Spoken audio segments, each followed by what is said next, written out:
Om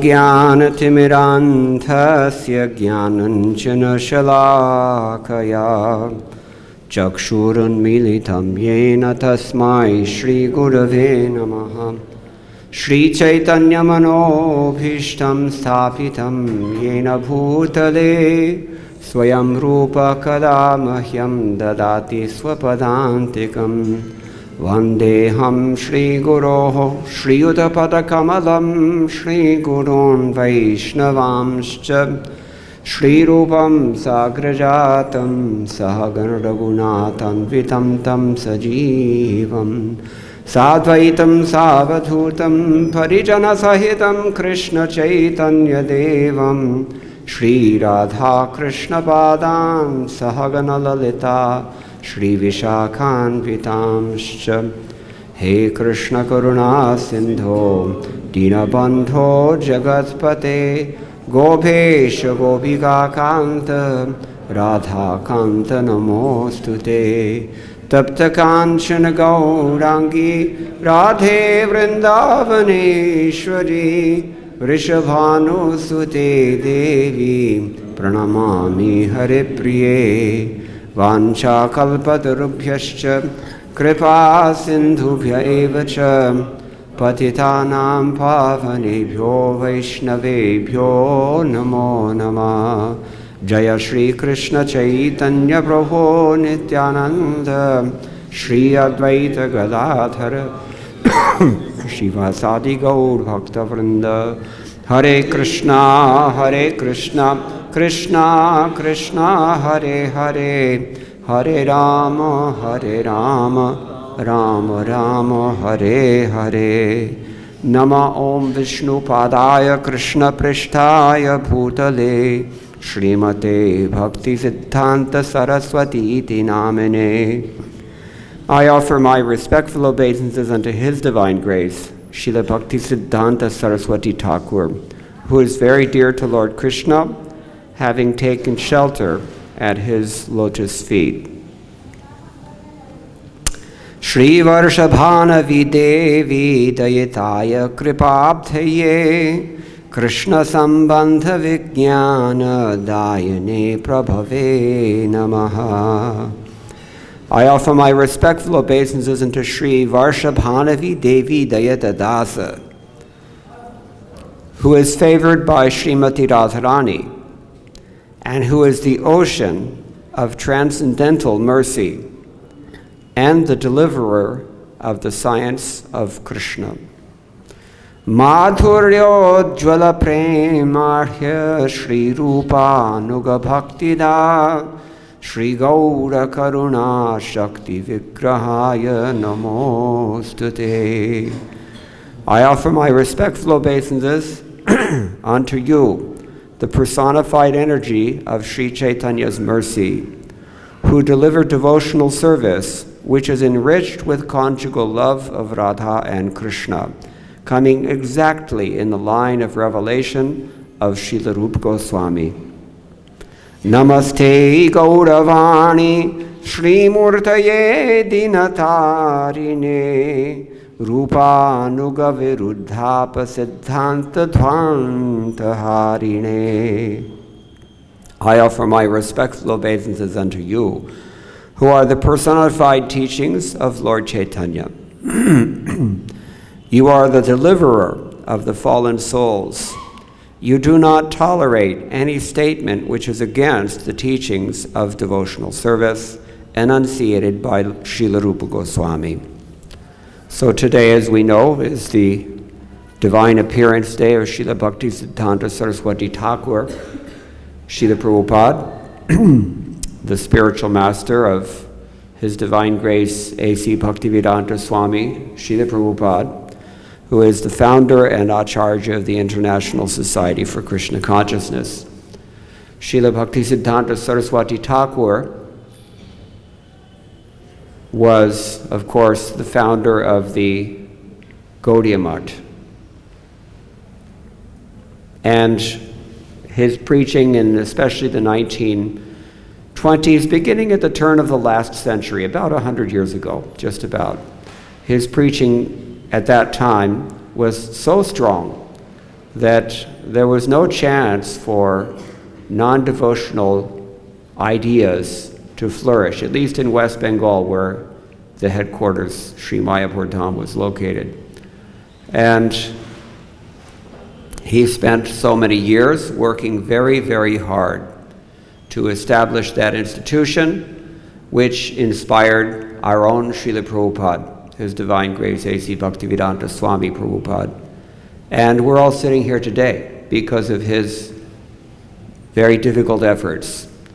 He used to say, and therefore Srila Prabhupada also used to say, and therefore we're also saying, that one has to shed gallons of one's own blood in order to deliver even one other conditioned soul from this material world.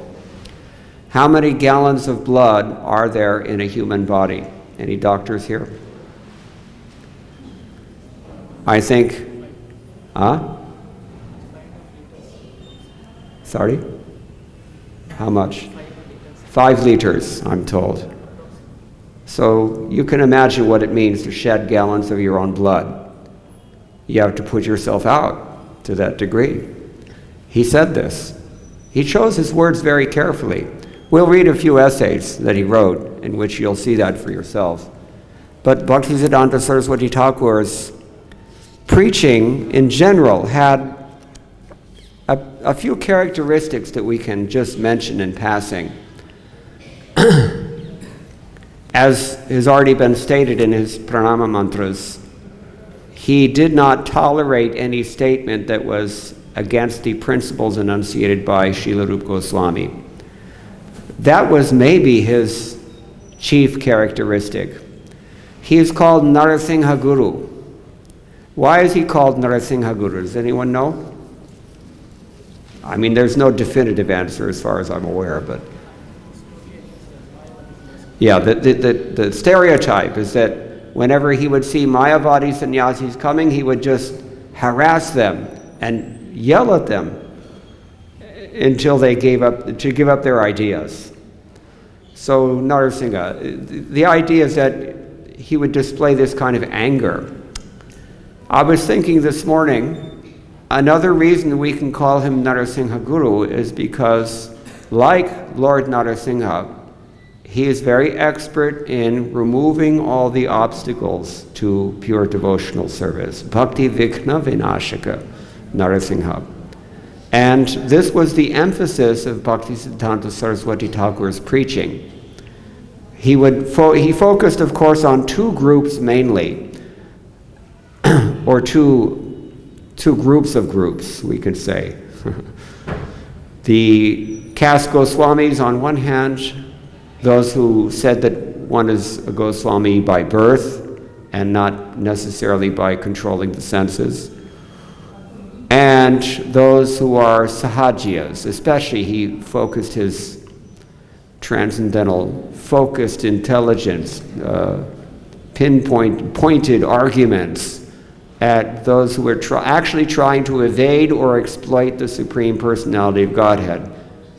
Well, they try to do both at the same time. Try to exploit him while evading him. So this is Sahajiya. Those who take devotional service to be a very casual matter. And those of us who are residing or even visiting Vrindavan, we can study some of the things that he had to say about pure devotional service in order to recognize pretty quickly by his divine grace that we don't really know that much about Srimati Radharani and her confidential affairs. Now, by way of glorifying his divine grace, I'm going to share with you a Bengali prayer that came virtually out of nowhere. I'm reading from the Bhaktisiddhanta Vaibhava of Bhaktivedanta Swami. And this entry is titled Srila Prabhupada Vandana, a prayer to Srila Prabhupada. Srila Prabhupada in this case means Bhaktisiddhanta Saraswati Thakur. Originally titled, the footnotes here, originally titled Thakurer Pratinevedan This Bengali song was written by Sri Gopal Govinda Mahanta of Sylhet, then was part of Assam, now is Bangladesh, before the Gaudiya Math preachers had ever gone there. Just think about this. This person wrote a prayer to Bhaktisiddhanta Saraswati Thakur without ever having met the devotees of the Gaudiya Math. Such was the influence of his preaching at that time. He was unknown to Gaudiya Math devotees until this homage arrived by post during the annual Gaudiya Math festival of 1927. This is in the heyday of the Gaudiya Math, the 1920s especially, late 20s. Srila Bhaktisiddhanta Saraswati accepted the composition, and thereafter it was regularly sung throughout the Gaudiya Math institution. So I'm going to skip the Bengali in the interest of saving time. I'll just read the English translations.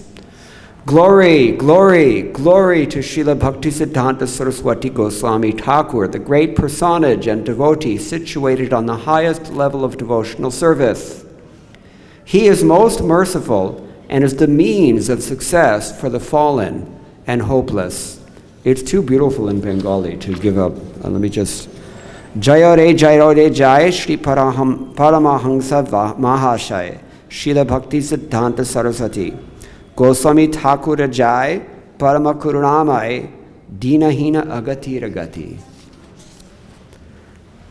Then he says, arising in Nilachala Puri, he came to Sri Gauramandala, where he manifested loving devotional service to Krishna and destroyed the living entity's fear of material existence. As we know, he was born in Jagannath Puri on this day.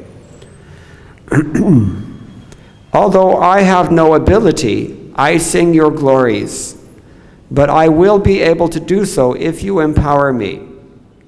Always executing spiritual praxis, that means practices, for the benefit of the world, you preach pure devotional service in the line of Srila Rupa Goswami. I see in you the qualities of Sri Narottam Das Thakur of Keturi Dham. Here there's a footnote. The gurus of both Srila Bhaktisiddhanta Saraswati and Srila Narottam Das Thakur were reluctant to give initiation, yet were practically forced to do so by the sincere determination of their disciples. Srila Lokanath Goswami, the guru of Srila Narottam Das Thakur, and Srila Gaurkishore Das Babaji were recluses, each with only one disciple. Yet in both cases, their one disciple's preaching was vast and widespread. Srila Narottam Das Thakur and Srila Bhaktisiddhanta Saraswati were seminal acharyas who made the unique and lasting contributions to the Gaudiya Sampradaya by initiating thousands of disciples and penning invaluable literary works. He also came in the same family, by the way, Dattas. Narottam Datta, Kedarnath Datta.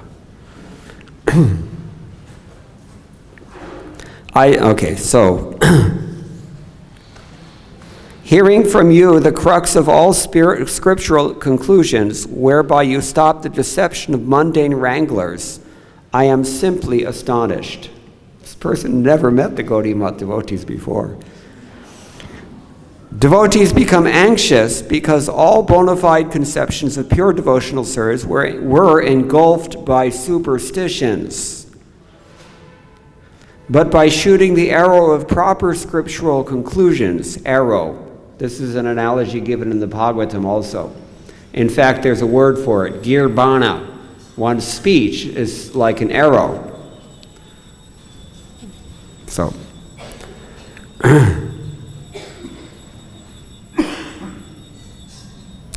by shooting the arrow of proper scriptural conclusions, you cut those superstitions to pieces and increased the devotee's joy.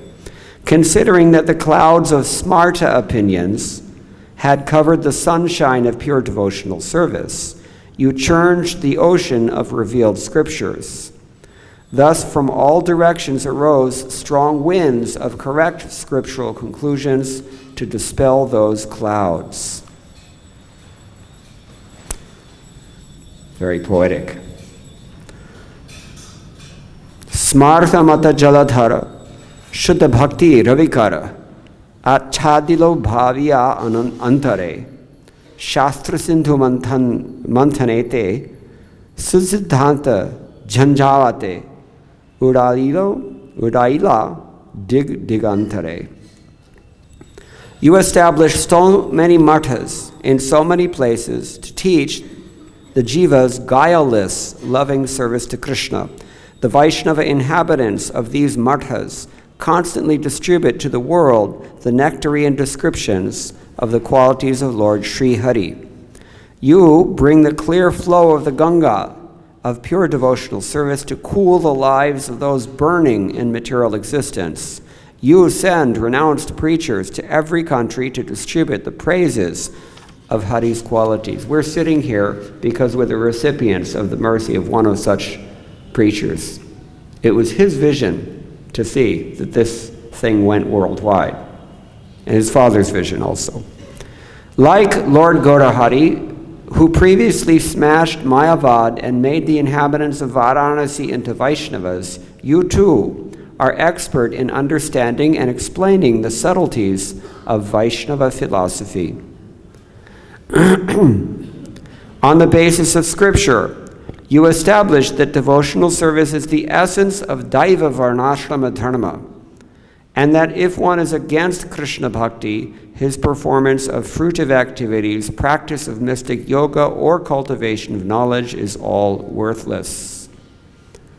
You establish the glories of Gauramandala Bhumi by traversing it in the association of devotees and everywhere preaching that Gauramandala is effulgent with prema and non-different from Vrajamandala. His father had done this. His father, all of them together, they worked to uncover the holy town of Navadvip, which was not known before them. You forgave all the faults of those atheists of Kulia who behaved abominably toward you. Thus you announced to the world that the prerequisite for always glorifying Sri Hari is the principle of being more tolerant than a tree.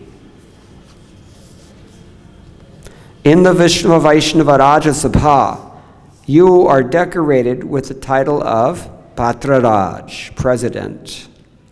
You renounced everything to bring auspiciousness to the world. Indeed, you are ever attached to doing good for the people of the universe. Those who have read Bhagavad-Gita, how many people here read Bhagavad-Gita every day? Raise your hand if you study. One person, 2, 3, 4, okay, a few people, not enough. If you read Bhagavad-Gita regularly, then you know. How many times does the phrase Sarvabhuta hite rataha appear in Bhagavad-Gita? It's repeated. There are several phrases in Bhagavad-Gita that are repeated quite a few times, because those are the important things. They're going to be on the test. So this is Bhaktisiddhanta Saraswati. Sarvabhuta hite rata, always engaged in doing good for others. You cannot do good for others until you've done good for yourself. Therefore he emphasized so much this pure devotional service, okay, but purification of devotional service. This is the real thing. Anartha nivriti. Therefore I compared him, Narasingha. You performed welfare activities so that living entities could attain the highest benefit of service to Sri Krishna, whereby the disease of material life becomes far removed and enjoyment of fruitive activities is destroyed, enabling one to attain the lotus feet of Sri Hari. You have to be willing to destroy your enjoyment of fruitive activities. Not many people are willing to do that. I met a doctor here in Vrindavan once, Russian, old lady. She told me that every time I get a patient, I ask this patient, you can have one of two things. You have two choices. Which one would you take? Choice number one, you have all material enjoyment in this world, everything exactly according to your wishes, and then you go back to Godhead at the end. Sounds pretty good, right? Number two, option number two. You go back to Godhead in 1 minute. She said, no one ever takes option number two. Nobody. She said, not big sannyasis, not gurus, nobody does it. So here he's glorifying Bhaktisiddhanta Saraswati because he offers welfare activities to living entities by which they can destroy their fruitive activities. Actually, one of his disciples explained Ganesh, what we call, especially in South India, he's called Vinayaka. Vinayaka. What does Vinayaka mean? V. The upasarga V in Sanskrit means two things. It means either Visheshana or Vigamana. You're either going in the wrong direction or you're specifying whatever is being qualified by that prefix. So, Nayaka. Nayaka means Neta, somebody who leads you. Nayati. Vinayaka, he says, means he's leading you, yes, but he's leading you astray. Vigata. He's leading you astray. Ganesh. Why? Because he removes all the obstacles for siddhi, riddhi, labha, tushta, all these things. Happiness in the material world. Ganesh is the one who actually affords us all these. This is why he's so popular. So, but he's actually Vinayaka because he's by entangling you further in material activities and so-called material happiness, he's actually leading you in the wrong direction. We don't like to say this in public so much, especially in Maharashtra, but this is the fact. So, all right, we'll go on. To awaken the living entities sleeping in ignorance, you send the Gaudiya Vaishnavas, messengers of Lord Vishnu, house to house. Has anyone ever gone house to house to awaken people to Krishna consciousness? Raise your hand if you've gone house to house. Not enough people raising their hands here. Neither for the books, neither for the Sankirtana. House to house. Just like Nitai, whose appearance day was a few days ago, and Haridas. They used to do this as the agents. Just as Chaitanya Mahaprabhu wanted to preach Krishna consciousness far and wide, but he actually did it through representatives such as Nitai and Haridas and others. So in the same way, Bhaktivinoda Thakur wanted to preach Krishna consciousness on a world scale, but actually the work was done by his son, who got the foundation built here in India in the form of the Gaudiya Math, out of which at least one ripe fruit came, Srila Prabhupada. These preachers call out loudly, brothers, arise, arise, there's no more time. Just worship Krishna. There really is no more time. We think, when we're young especially, we think, well, I got my whole life ahead of me. I can do this when I get old. They don't know that it's not so easy to learn things when you're old, and it's certainly not easy to do things when you're old. You have to do it now, right now, today, just after class. This is the point. Jabalaga tanamaya tapana vyape tabalaga kari hari seva. As long as your body is in good working order, you have a sound mind and body, you have to use it now. You have to get your samskars created now, because this is what takes you into your next body. All the cumulative impressions of this entire lifetime. Where are they taking you? Do you know? What is your trajectory? So he says like this. These devotees, they go preaching from house to house and say, wake up, get up, there's no time. You can die any minute. What is that? Nalini dalagata jalamati taralam tadvad jivitam atishaya chapalam. Just like a drop of water on a lotus leaf. Life is very tenuous like this. One of my godbrothers, raised just a few days ago, he was sleeping, he went to bed one day and he didn't wake up. Why he didn't wake up? Because there was a fire and he died in the fire. He was fine. Good health. Everything okay. You can't predict what will happen. Or when, or how. Fate is like this.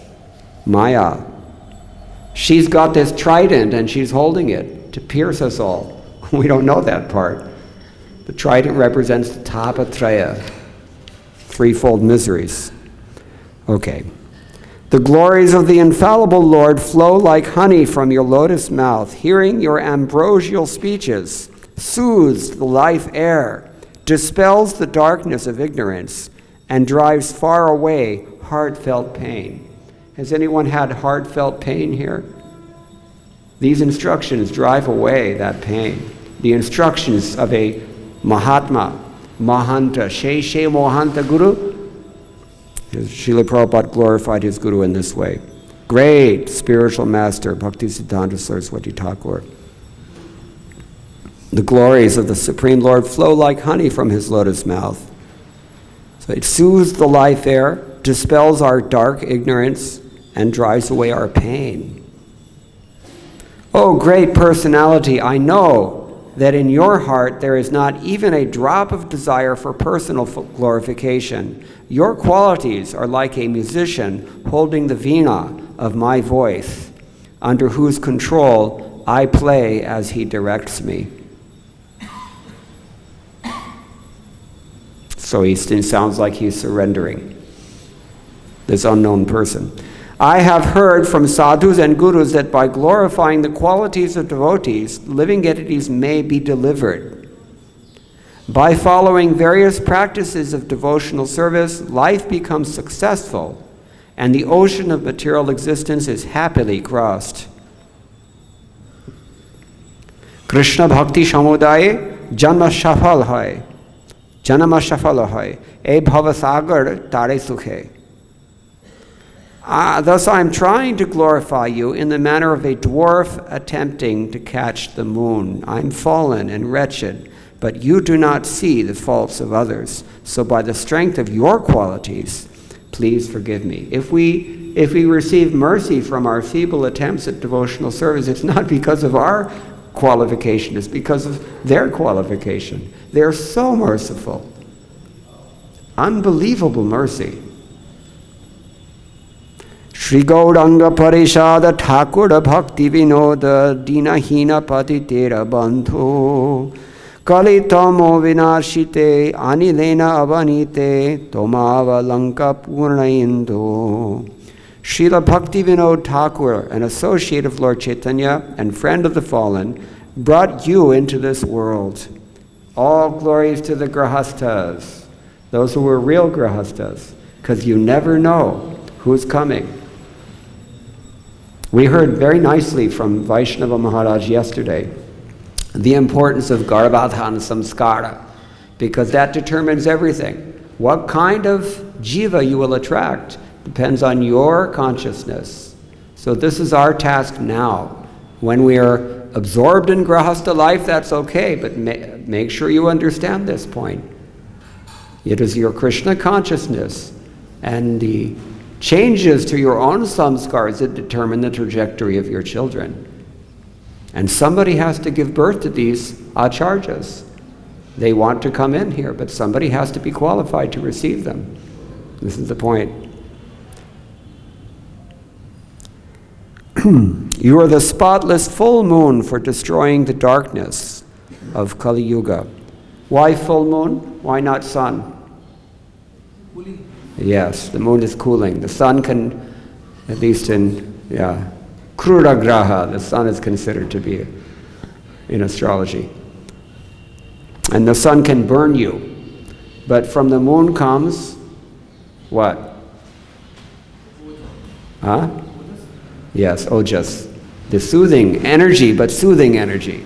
That's not something you can get just anywhere. Krishna talks about that in Bhagavad-Gita.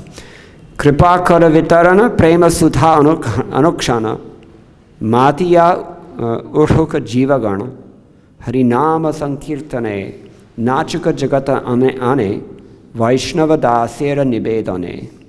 please continue to ceaselessly distribute the mercy and nectar of pure devotional service. Let all living entities become intoxicated with it. Let all the people of the world dance in Harinama Sankirtana. This is the request of the servant of the devotees. Very nice prayer. Very nice prayer.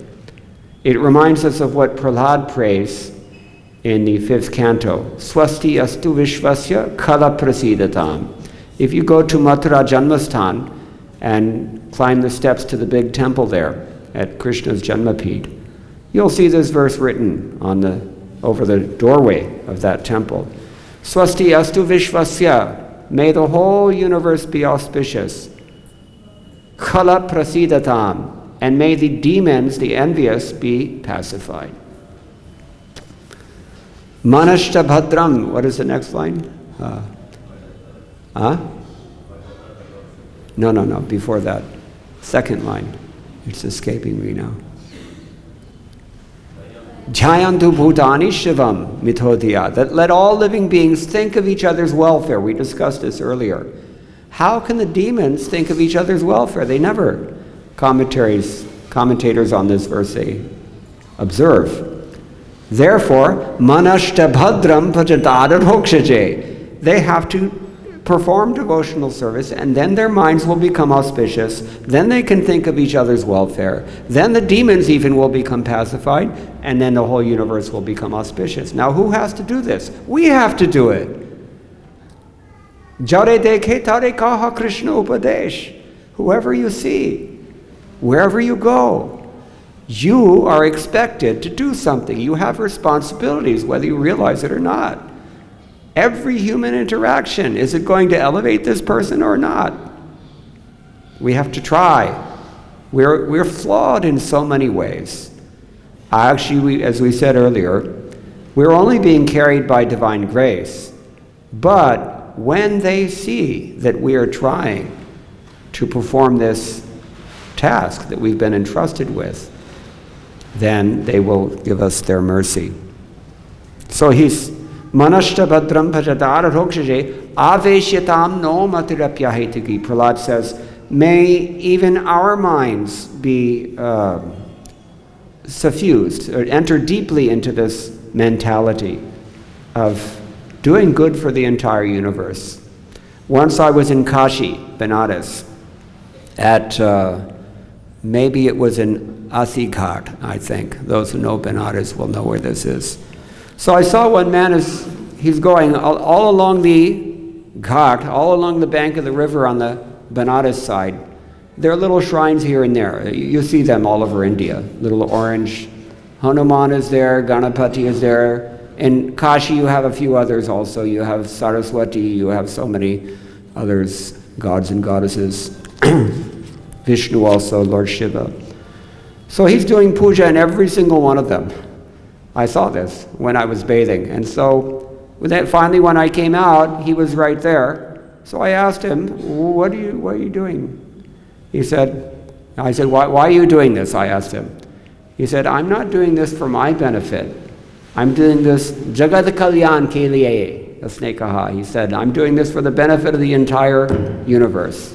This is a devotee. Devotee thinks like this. So this anonymous person had seen these qualities of Bhaktisiddhanta Saraswati Thakura.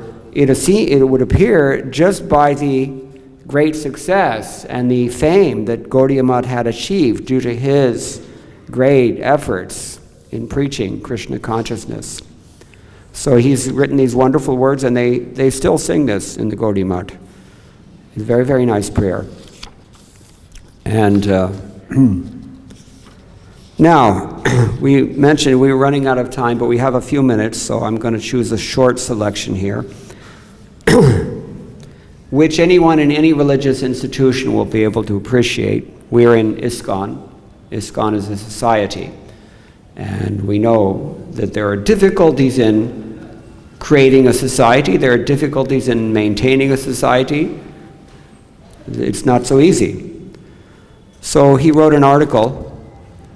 There's just only a part of it. It's a much longer essay from The Harmonist in January of 1932. The article is entitled Putana. This is just an excerpt. There's much more, and I highly recommend that you read it. Many of you have already read it.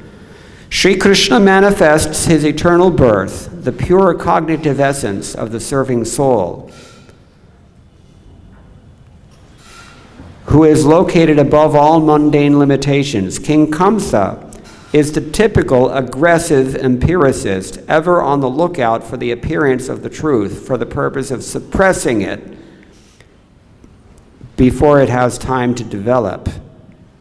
This is no exaggeration of the real connotation of the consistent empiric position. The materialist has a natural repugnance for the transcendent.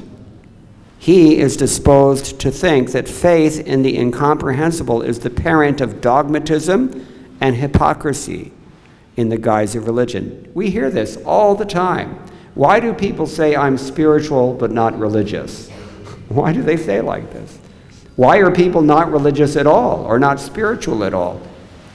All they see is the abuse of religion. That's all they know. So the only thing they can identify faith with is this abuse. This is very, very common. That's why Bhaktisiddhanta Saraswati Thakura, out of his causeless mercy, made it one of his chief aims to address these anarthas in the living beings and to relieve living beings of these kinds of misconceptions. So a materialist is also equally under the delusion that there's no real dividing line between the material and the spiritual. Elsewhere he said, we give the importance due to spiritual things to matter, and we give the importance of matter to spiritual things, which are actually important. You understand what this means?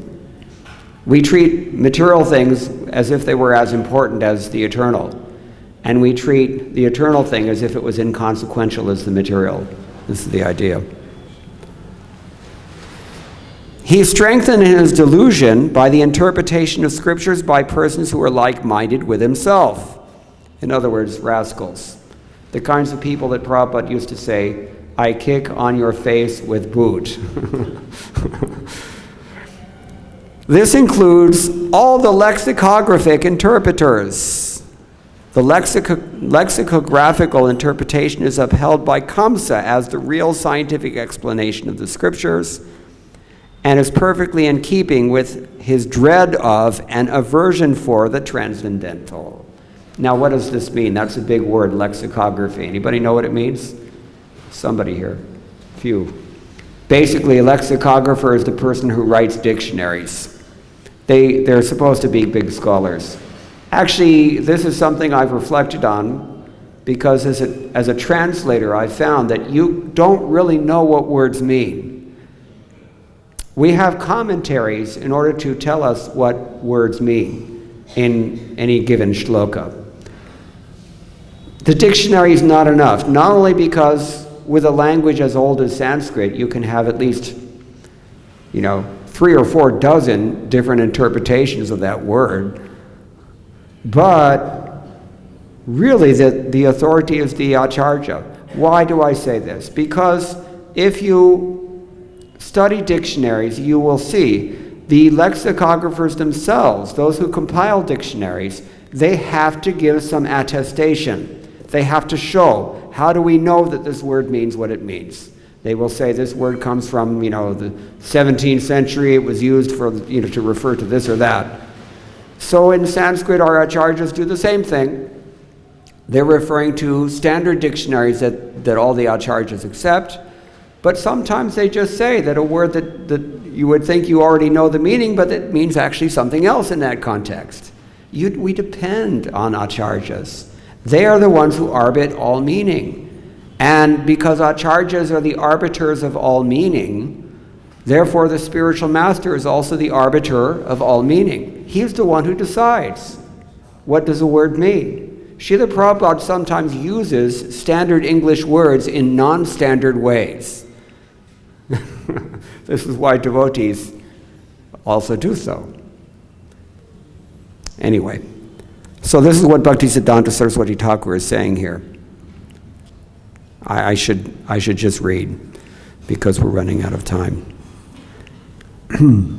So he says, his point is, these lexicographical interpreters are employed by Kamsa in putting down the first suspected appearance of any genuine faith in the transcendental.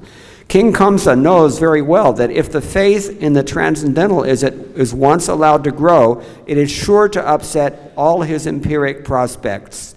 There is historical ground for such misgivings. Accordingly, if the empiric domination is to be preserved intact, it would be necessary not to lose a moment to put down the transcendental heresy the instant it threatens to make its appearance in earnest.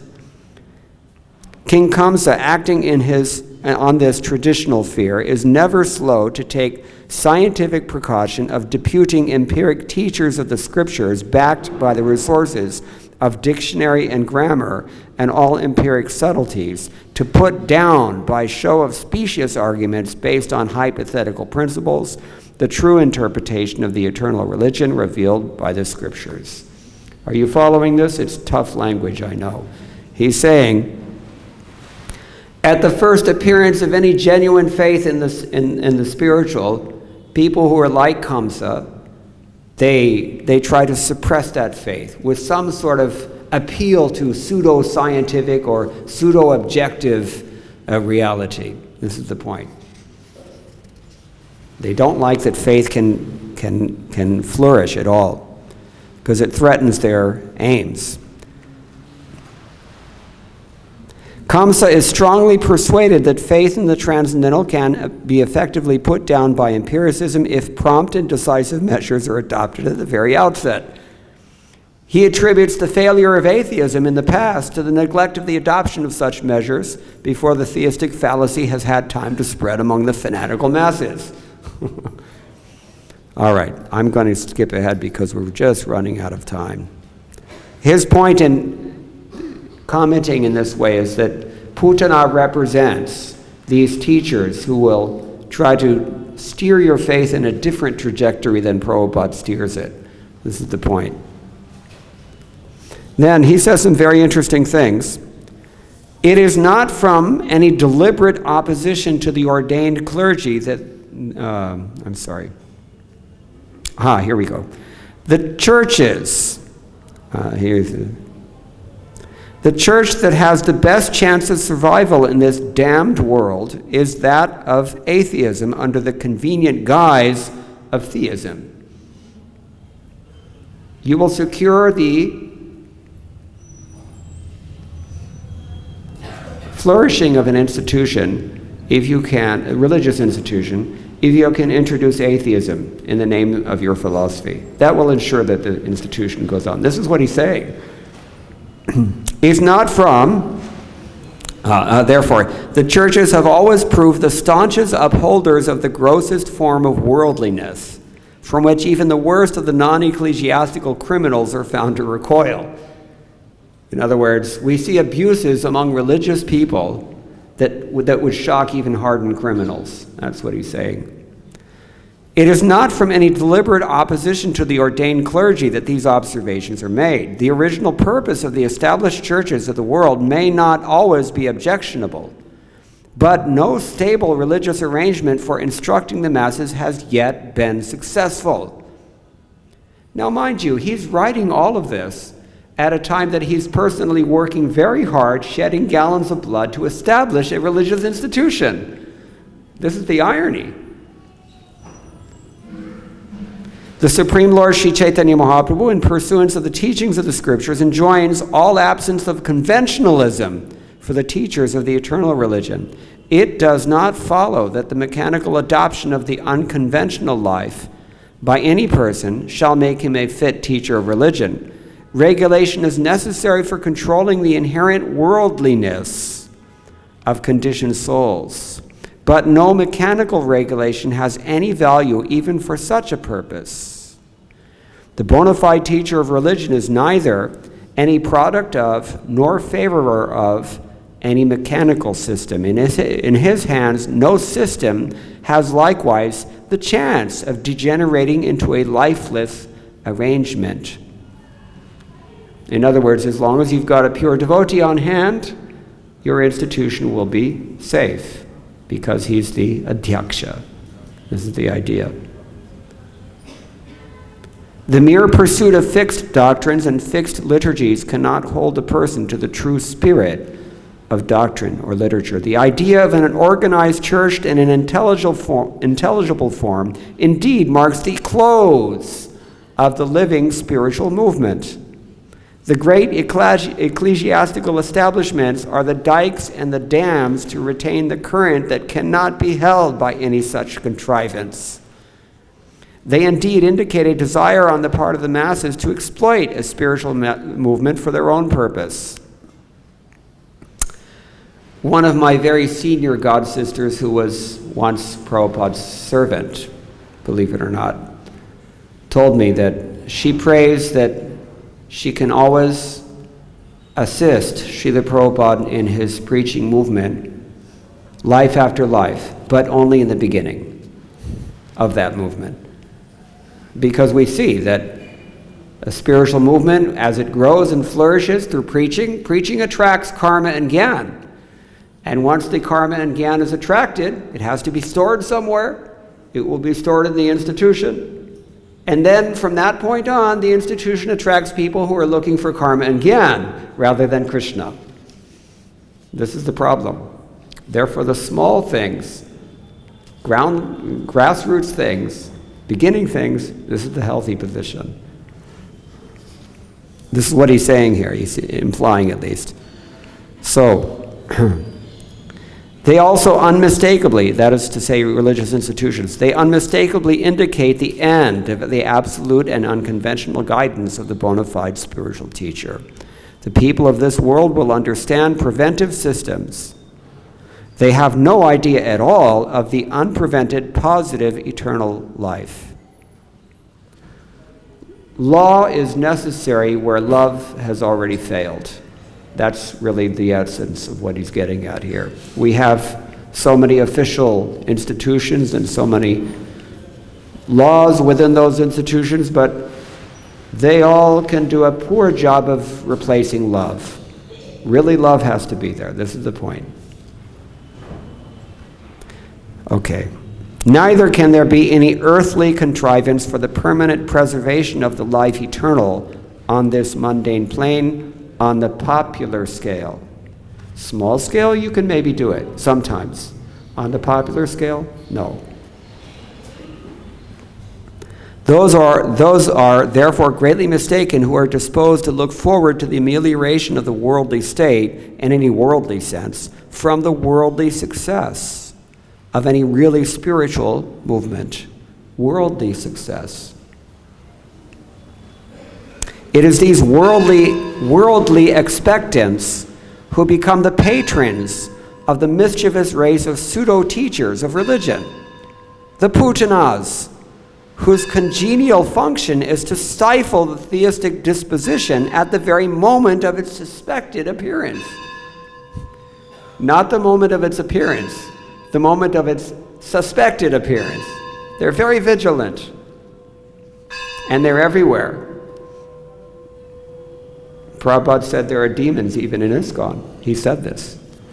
So, Bhaktisiddhanta Saraswati Thakur, he knows this, he experienced. This is written in 1932. He was beginning to see some of the cracks that would eventually split the Gaudiya Math in the form of personal ambition. What did Srila Prabhupada say about personal ambition? Anyone know a quote?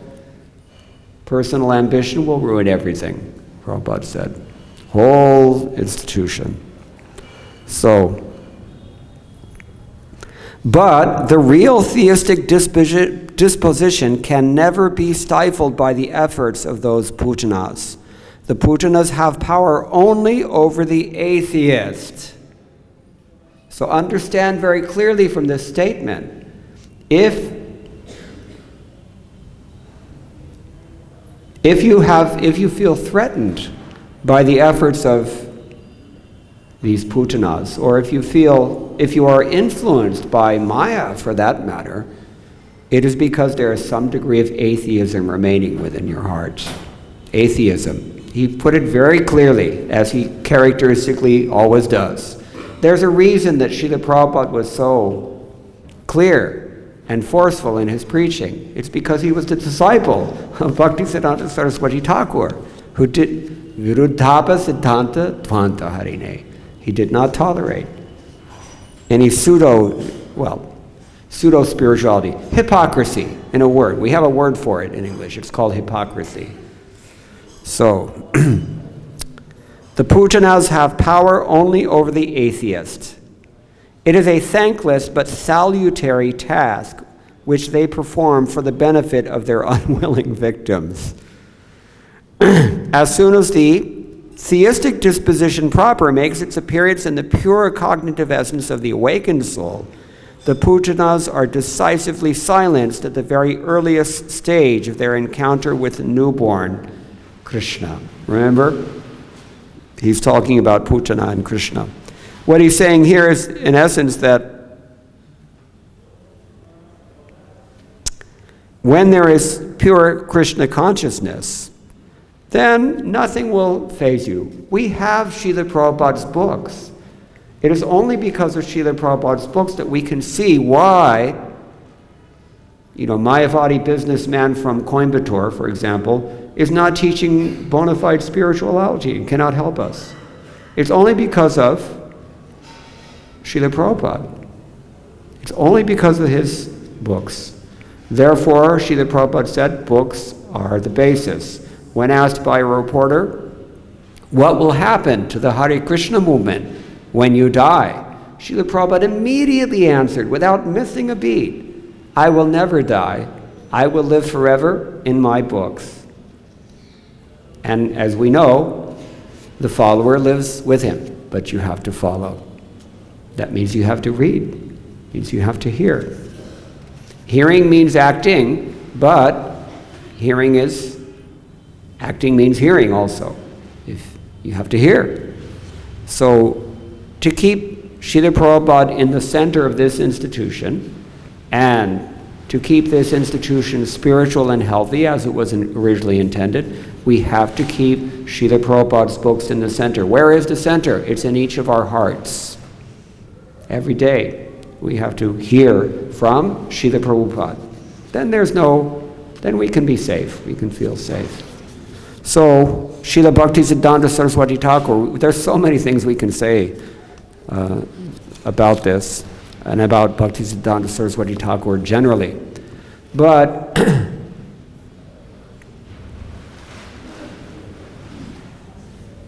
Srila Prabhupada, in exactly the way that Bhaktisiddhanta Saraswati Thakur amplified the intentions of his father, Bhaktivinoda Thakur, Srila Prabhupada amplified the intent of Srila Bhaktisiddhanta Saraswati Thakur, and we have to do the same. So he wrote these books for us. He lives forever within his books as long as we are connected with his books, hearing and repeating and following these books, then everything can go on nicely and will continue to flourish. Otherwise, there's every likelihood, given what we've heard this morning from Srila Bhaktisiddhanta Saraswati Thakur, there's every likelihood that we ourselves will corrupt the very mission that we purport to be expanding. This is the great danger. One godbrother of Srila Prabhupada, his name was Jati Shekhar. I believe it was Jati Shekhar. I used to live in Cuttack, Orissa, at one time in the 1980s. He was there. And someone else had asked him, what was the problem that created the destruction of the Gaudiya Math? What was it that led them to fight like this and just everything finished, fragmented? He answered immediately, and he answered in one word. He said, Adhikara Ulanghana. Adhikara Ulanghana. Indians will understand that this means they overstepped their qualification. They had a higher estimation of their own position. Adhikar means prerogative in English. Prerogative in the sense that it's something you are allowed to do, but the reason you're allowed to do it because you're able to do it. Your qualification, adhikar. So adhikara ullankana, to overstep that adhikar, that is a flaw, Krishna says. Swe adhikare ya nishtha saguna parakirtataha. It's considered to be a good quality. The ideal is that whatever you're able to do, you do not attempt to do more than you're able to do, and do not settle with less than you're able to do. Be right on the target. This is adhikar. So adhikar ullankana. We have to watch out for this. Srila Prabhupada said, we in ISKCON, we have nothing to fear from outside. The only thing we have to fear is from inside. And this, taking note of this example before us of the Gaudiya Math, there's a reason the Gaudiya Math failed.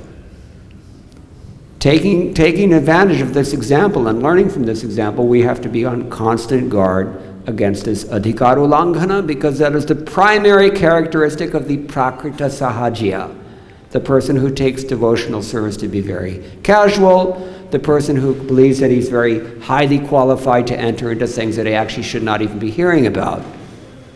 So, as we said, as long as we pray to our great acharyas, and particularly from Srila Prabhupada, and stay connected with him in the manner that he himself recommended, by hearing from his divine grace every day, Guru Mukha Padma Bhakya, Chitte Te Kori Aikya, Arana Kori Homani Asha, means that thing only.